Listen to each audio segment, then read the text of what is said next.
Passive income is a complete scam.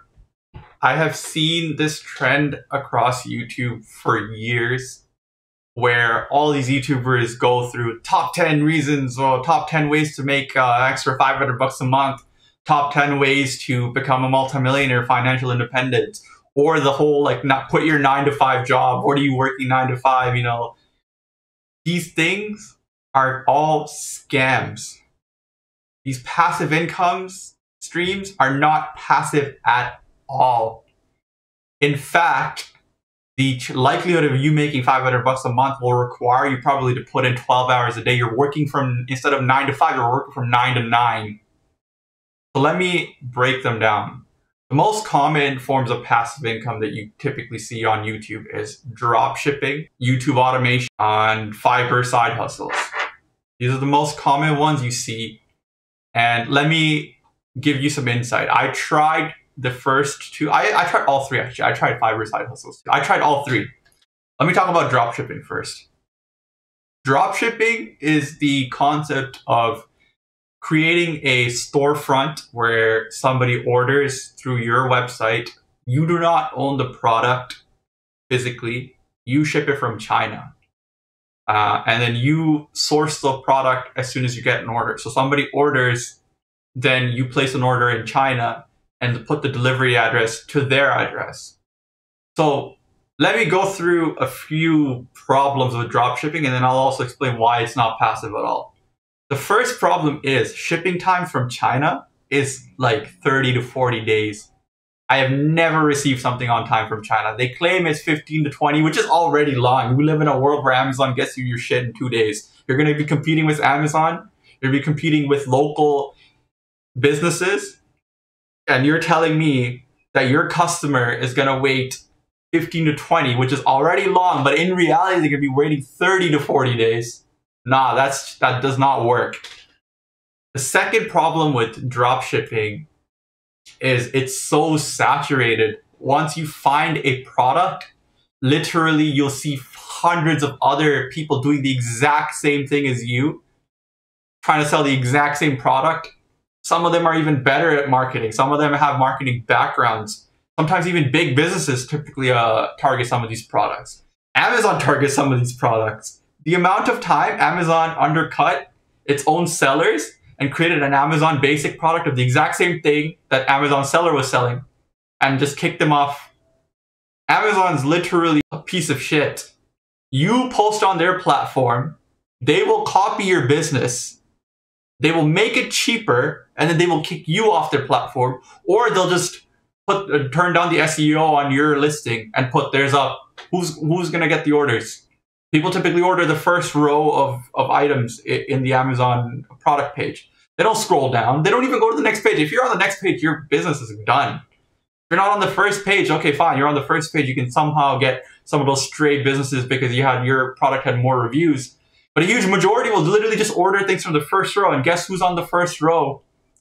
Amazon and other paid advertisers. Okay, so you can pay for those advertising too. You can get your product to the first. Do you understand how much it costs to get your product up there? You'll be paying probably double the amount your product costs just to get one sale. Then you'll be like, oh, well, I'll get enough sales and I'll build a brand. Why would the people that ordered your stuff already order it a second time? Physical products are not, unless they're like filters, like vacuum filters or like, I don't know, like coffee, matcha coffee.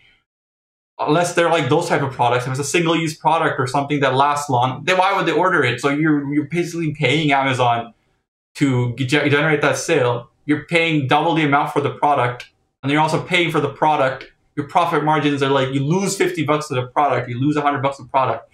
So in general, it's just a terrible business model, at least for average people like us. For big businesses that can do it in the scale of millions, you know what? Let them do it. They know they can do it in bulk. They have the volume, they have the expertise. But for the average person, it's just not feasible. And now let me get to the point why it's not passive. Creating and listing a product is the easy part. Finding your product, fine. Like you've done your 2-3 hours of research on a weekend. Okay, you found this product you think is going to do really well. That's the easy part. The not so passive part is managing the ad campaigns, managing customer service, and managing the operations, because none of that is automated. You might have plugins though that sends the order on your behalf. You still got to keep track of those orders. You still got to handle shipping, return, all that shit. There might be even situations where the order goes through, but then turns out China doesn't deliver to that country or that specific area because they don't have a carrier. Well, now you gotta like reach out to the customer's irate, they're putting a bad review. You're trying to now figure out, oh, what should I do here? It's not as easy as pie, right? When you sell a product, you have to have all these facilities, you have to have all these services and customer service. They'll wanna ask you questions. The most amount of conversions happen after a good customer service is provided. And you have to be constantly monitoring your shop. And then the other thing is you'll be obsessed with it. You'll be constantly refreshing the orders page, trying to see if something came in. It'll eat up your whole day. You won't be able to go and sit down and have a dinner with your partners, your friends, family, because you'll be thinking about this the whole day. You'll have your phone out on the desk and you'll be like scrolling through and constantly refreshing. That's not passive at all, man. Even if you're making $500 a month, that's not passive. Passive is like I invest in a stock and the stock is like just going up and I don't give a shit. Right? That's not passive to me. Okay, got dropshipping out of the way. Now let's talk about YouTube automation. YouTube automation is the least passive one. Do you understand how much effort it takes to run a YouTube channel? Okay, fine, you can source clips through TikTok. Finding those clips itself is a job. Finding good clips is a job. You gotta scroll through TikTok. Okay, I already enjoy it, you know, I enjoy scrolling through TikTok, like, it's easy for me. Listen, the type of content you consume isn't necessarily what's going to work well. The type of content you consume could be very different than what's popular, right?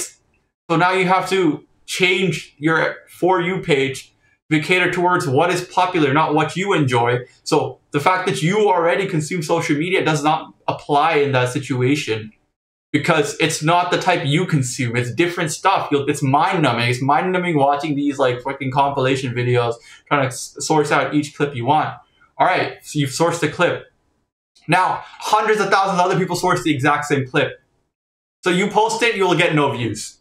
Now you got to source unique clips, or you got to put a twist around it. For example, a lot of YouTube automation now tell you to react to those clips. Well, reacting is also its own job. Now you got to react to those clips. Okay, fine. It takes you 5 minutes to react per clip. You still got to edit it. You still got to edit that video, stitch it together, find some trending music, find a proper title, then create a thumbnail, then create a description. The description has to have certain keywords. Then YouTube has tags. There's a lot of steps that go in between in creating a potentially viral video. And you do all that work and you get 15 views. You're discouraged. So it's sure at some point you keep doing it and eventually it might become passive where you offload the editor work to someone you hire, you offload the sourcing work to someone you hire, and you just, manage those two people. Sure, at that point it can become passive, but that takes years.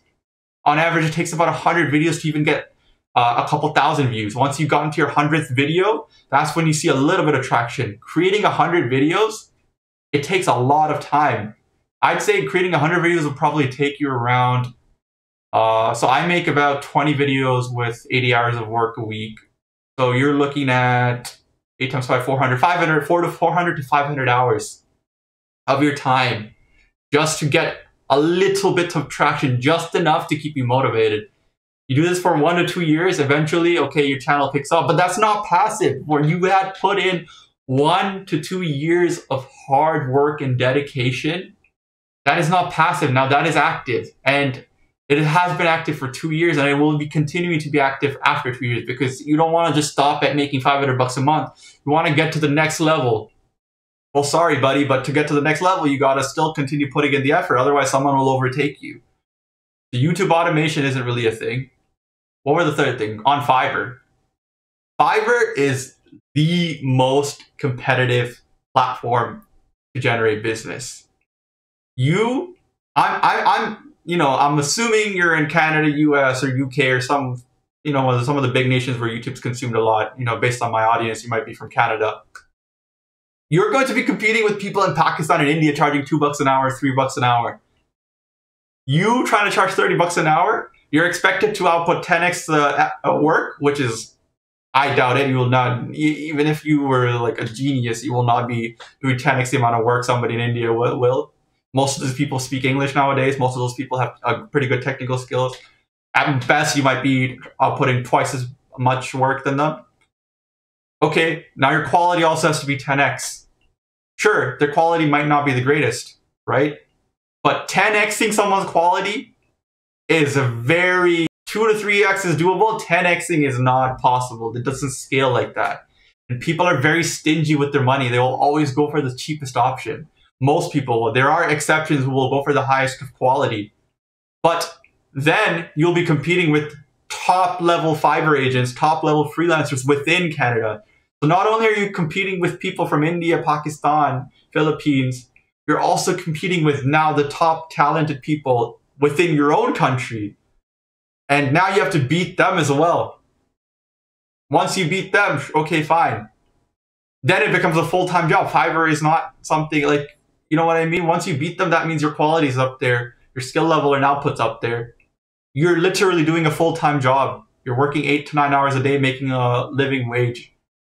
You know, you might be making 20 to 30% more than just working a full-time job at a company who does something similar, or, you know, a product-based company. You might be making 20 to 30% less working at a company and 20 to 30% more working on Fiverr. But again, it's still a full-time job. It's not passive at all.